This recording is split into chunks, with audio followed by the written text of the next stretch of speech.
if my therapist, who also helped me a tremendous amount, heard this podcast, I hope she never does. I felt like the only way to actually not be in intense anxiety was to be working, right?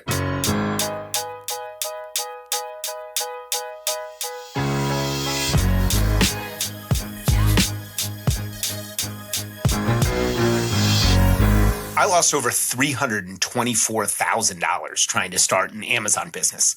I nearly lost everything, my marriage, my house, my whole life. But I came back. And people ask, how'd I do that? And I even asked myself, how did I do that? And honestly, it comes down to one word, resiliency. But then that got me thinking, what is resiliency? Is it a trait or a skill? And can we build a framework to actually teach people how to be more resilient? And that's the purpose of this podcast. Welcome to the Resiliency Project podcast, where we talk to people about their biggest failures and ultimately their biggest comebacks to learn how we can all become more resilient. My guest today is one of my dear, dear friends. We've known each other forever and ever.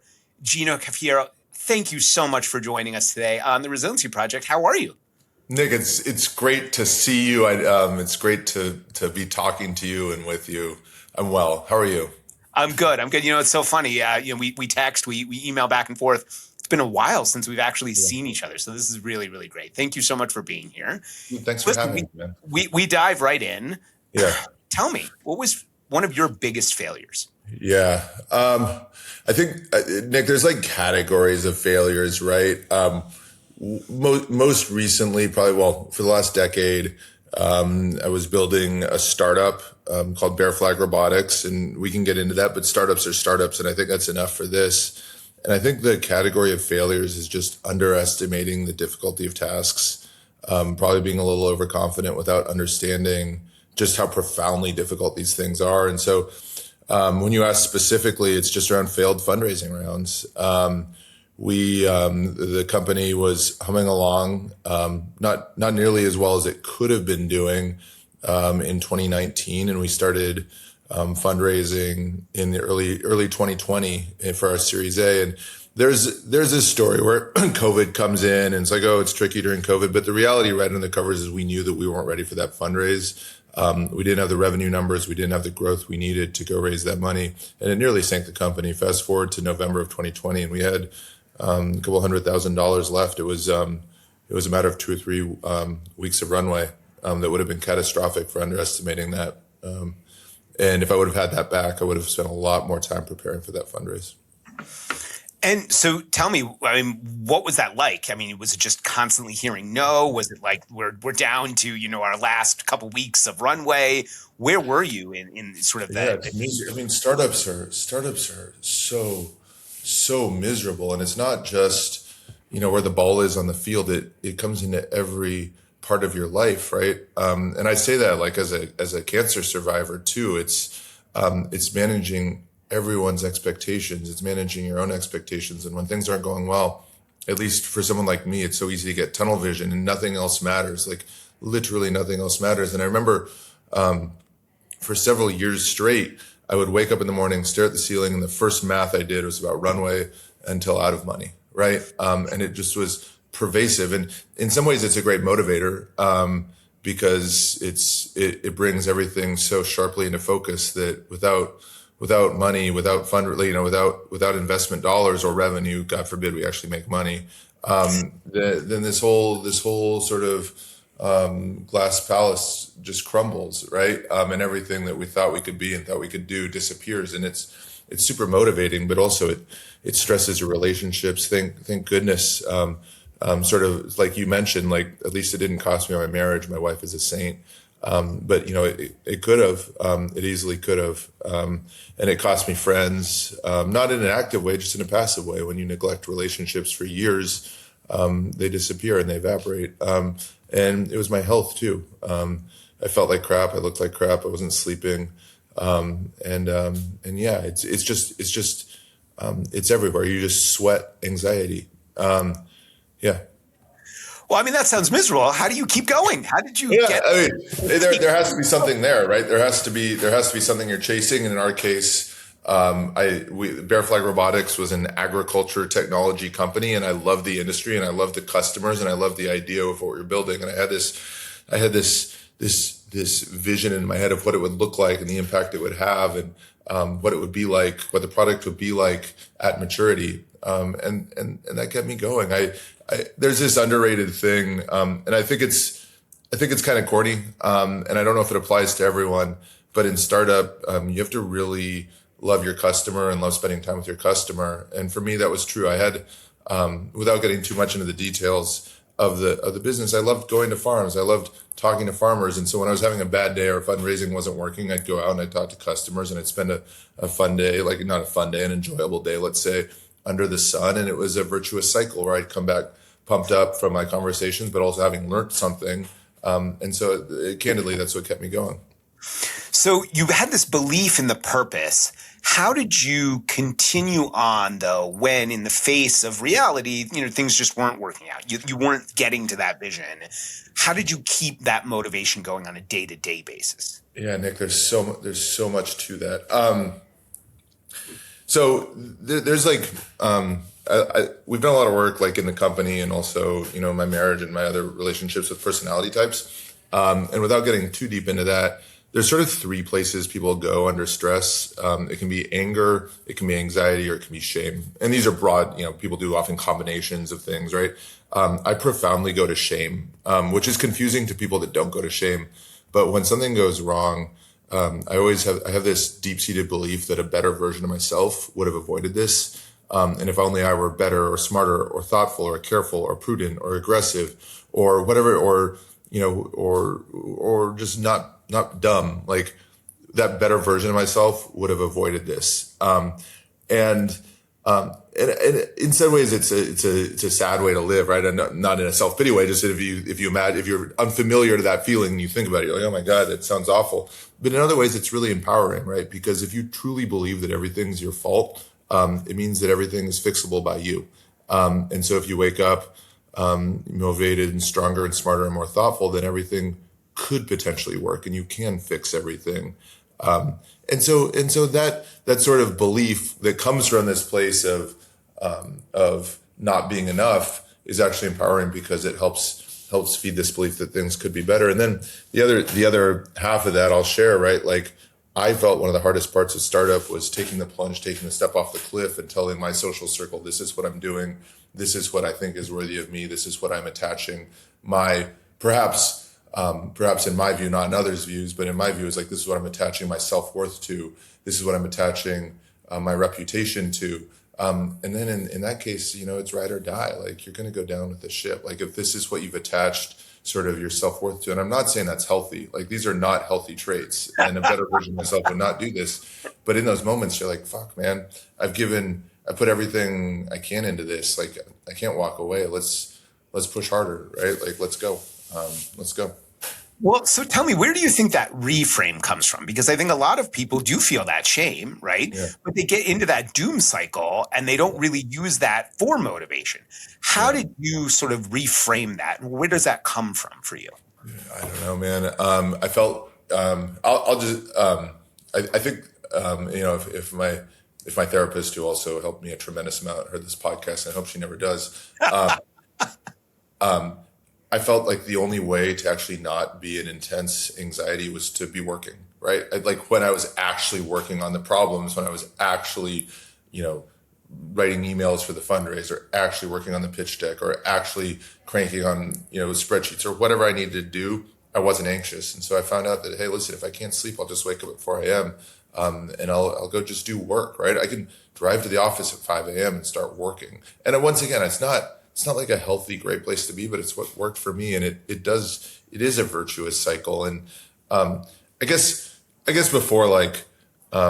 before we get too far down that road, like, I'm also a firm believer too, if you want exceptional results, you need to put in exceptional effort, right? And that balance goes away. I think it's understandable that if you're trying to be excellent in one vector, like, other vectors will fall off. And that's part of the sacrifice I was talking about with these startups. Really important to say, like, the effort doesn't correlate to success. Like, doing a startup is like, completing an Ironman and then buying a lottery ticket, right? Like being good is not sufficient. You need to be both lucky and good to be successful in startup. Lucky is better than good. And so talk to me about your luck. Talk to me about Bear Flag, the story, what happened. Oh man, we had, it's funny. We had, on some regards, we had tremendously bad luck to start a fundraising and started fundraising in February of 2020. But in other ways, we had tremendously good luck to meet some of the best, most capable people. Some of the, honest to God, like great people I've ever met, and work with them and convince them somehow to join this company and grow together. And I'm exceedingly grateful for those relationships that happened by luck, right? There's also a ton of people that we tried to recruit that we couldn't get, that are, remain friends to this day, still in my network, but just guys that decided to do other things. With everything, there's lucky and unlucky. And then too, listen, we ended through acquisition to John Deere, which was tremendously lucky. As unlucky as COVID was for private markets, 2021 was fantastic for inorganic growth, and fundraising was super hot and acquisitions were happening. So we just, we got unlucky and lucky, and sometimes both in the same day. Well, so let's unpack that, because I think a lot of my listeners probably want to hear more about that. Well, wow, you acquired by John Deere. Yeah. How does that process work? How did you figure that out? And then really, where did the belief come from that you could actually execute on something so large? Yeah, so there's a lot of stories there, right? I got really good advice from a founder a long time ago that companies are bought, not sold. And so really the story of Bear Flag getting acquired by John Deere is a story about John Deere and what they needed at the time. And, humbly and modestly, I think we were the best fit, the most advanced technology company in the field that they were looking for. And so that worked, but it wasn't by chance. We had spent many years building that relationship, flying to Iowa, meeting their leadership. They got comfortable with who we were. I think they got a fuller picture of our strengths and our shortcomings, which made them confident for an acquisition. But of course, it wasn't only John Deere. We were talking to other industry leaders as well. And my co-founder and I would fly out, and we'd have steak and beer with these companies all over the country, and really got to know them. And agriculture is an awesome industry. I love agriculture, and it's everybody knows everybody, and it's a tight community, and there's a ton of relationship currency that you have to build over time, right? It doesn't happen overnight. Doesn't happen overnight. I think that's a real theme through all the conversations I've had, is really the patience and the belief. For you, it took several years. What were those early years like that sort of you thought, okay, look, but I've got a vision, I've got this idea, I've got this purpose. What was those early conversations around that idea like? Yeah, I think as so far as it applies to the podcast, there was a tremendous amount of imposter syndrome. Imposter syndrome is, I'll tell you a funny story. Listen, imposter syndrome, I used to hate it. I used to cringe. I used to walk in a room and announce myself as a founder before we had funding. It was just me, right? Before fundraising, before a team, before anyone. And I would say we, and I kind of cringe because I'm like, it's kind of just me. But maybe if you count my wife and my buddy, I guess there's a we in there, and it felt so cringy, right? It was so, I felt like a fake. I felt like an imposter, right? And that's what that is. And then gradually over time, Nick, I'll tell you, gradually over time, and when I read about these things, I don't believe them until they happen. They don't feel believable to me. But I started to disentangle or disassociate that imposter feeling syndrome with bad, and imposter with, you're in the right room, right? If you're nervous walking into a room with people who are much more accomplished or have done more things, or any sort of version of better, and whatever that feels like for you, and you walk into that room and you're nervous, congratulations, you're in the right room, you're growing. Today you will grow. And even if you fall on your face, and even if you embarrass yourself, and even if you say the wrong thing, or you don't know the answer, or you say the wrong answer, or whatever, congrats, you will grow. And it becomes believable, right? And on days when you don't have that, all of a sudden they feel more like wasted days. Did I do anything today? Did I get on a call with someone who I was nervous about getting on a call with? And if the answer is no, maybe you should try harder tomorrow, right? Maybe we should go get in that room that makes us nervous. That's very powerful. So, we're halfway through. Talk to me about you. Who are you? How'd you get to where you are? What's your background? I know we started in the middle.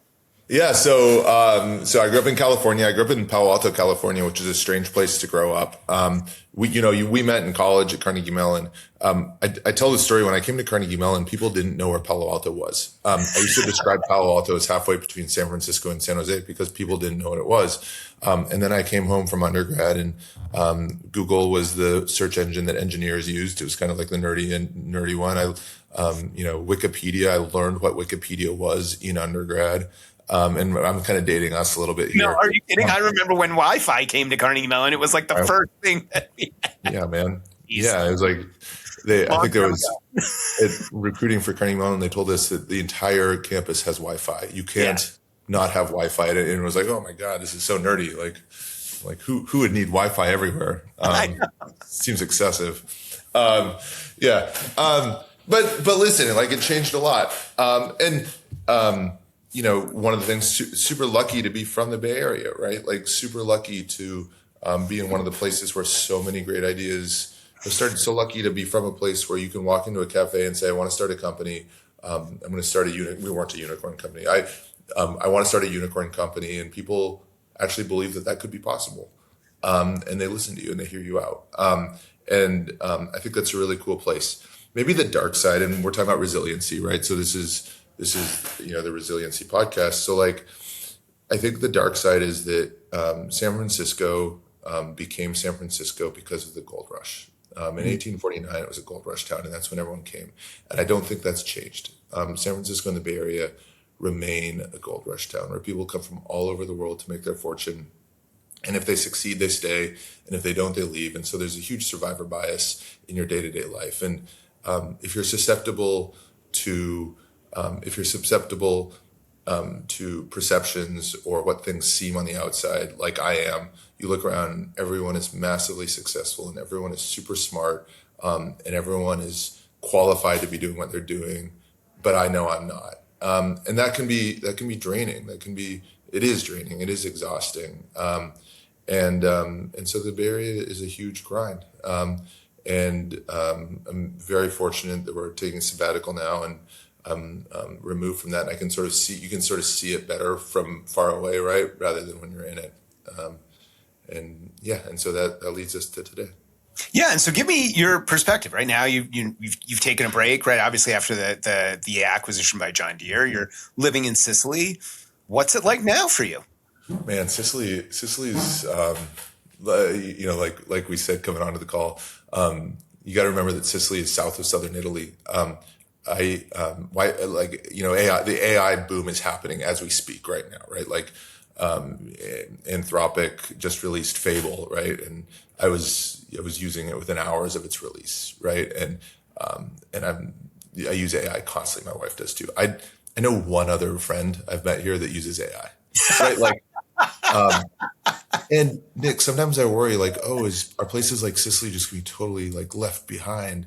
And I'm like, I don't think so. I think Sicily actually has a magic here because of that, right? Like because the currency here, once again, is relationships, and people call each other, and people stop and talk, and everybody knows everybody. And if you talk to locals, like they're like, oh yeah, you sort of get sick of it. But like for me, it's like absolutely lovely. It's really lovely. Yeah, I was reading an article in The Economist about the World Cup and how people are watching on phones and tablets, basically isolating themselves. When it's a group activity, we should all be watching together, right? And that sense of community. No, during the World Cup, right? Like you'll walk down the street and you'll just hear like bars spontaneously erupt, right? And it's a huge community thing. It's a huge community thing. Also, too, I think something weird about Italy, sort of maybe not weird, but there's so much more sort of national pride. Like, so we're really into motor racing, and so like Ferrari is huge here. Also, like there's a Formula One driver named Kimi Antonelli who's doing really well right now. And the whole nation knows, right? Like Sicily's about the size of California, which sort of makes sense in that context. But the nation rallies behind these teams and these people in a way that we don't really get in the U.S., right? The U.S. is more regional, and sort of cities rally behind teams or people, but not a country. And so it's cool to be part of that too. That's very, very cool. So we ask each of our guests to give us a question for the next guest. So my last guest asked this of you, which is, What's one thing that you do that most people don't? Worry too much. No. God. I probably sleep more than most. But that's well-deserved now, for Well, sure. no, I always have. I always have. I had thyroid cancer at 22, which is another sort of story of my life. And since then, I've just needed to sleep a ton. Like I do way better on 9 hours of sleep. I know my wife can do 4 hours of sleep every night for a week and be basically fine. And after 4 hours of sleep, I'm wrecked. I'm not functional. So I need sleep. Listen, I'm the same way. So final question. Yeah. What does the word resiliency mean to you? It's just that grit muscle. It's the most important thing. It's just grit. It's just keep going. And if you can find, it's like being in a box and finding a door, right? Like you just keep looking and you keep looking and you keep looking. You find that door and you get in another room and it's just as dark, and it's just as spooky and it's just as overwhelming. And then you get comfortable with that room and you find the door and you go to the next room. And that's what it is. It's just that on repeat. It's just grit. It's that superpower of, like, not to extend the metaphor too much, but it's being backed against the wall and then finding a door. That's what resiliency means to me. Fantastic. Gino, thank you so much for being on with us today. Everyone, I think today we learned a lot about reframing belief and internal drive with purpose. And I think that is the building blocks of resiliency. Thank you, everyone, for joining us. This has been the Resiliency Project podcast. Until next time.